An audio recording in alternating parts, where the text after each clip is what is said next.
But accounts of strange events will always survive, simply because they are so enjoyable. One, told by an elderly Mechi, recalls the occasion that a huge king cobra appeared in Wat Pah. A class of deities called Nagas are found throughout the Buddhist texts. They appear in the world as unusually large snakes, particularly king cobras. After his enlightenment, it is said that the Buddha was sheltered from the elements by the great Naga Muchalinda. This huge king cobra that appeared in Wat Pah had a tail which ended in a stump, and so Luang Por gave it the name Stumpy. As he made his way on alms round to Ban Pung every day, Stumpy would slither along behind Luang Por.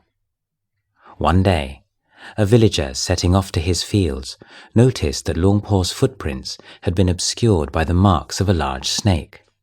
Seeing this, he ran back into the village shouting, "The Ajahns brought a snake with him on alms round."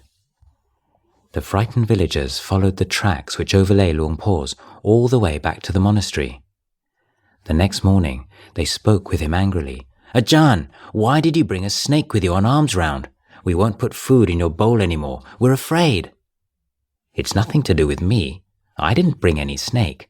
"What do you mean? We've seen its marks. They completely obscure your footprints." After Luang Por insisted that he had simply walked on alms round as usual, a group of villagers went out to investigate.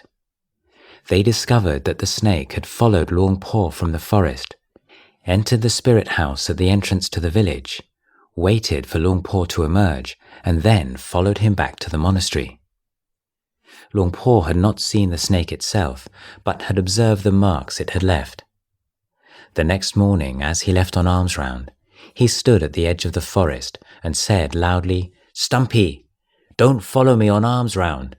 The villagers are afraid of you. Go and find a place to live deep in the forest. Don't let people see you again.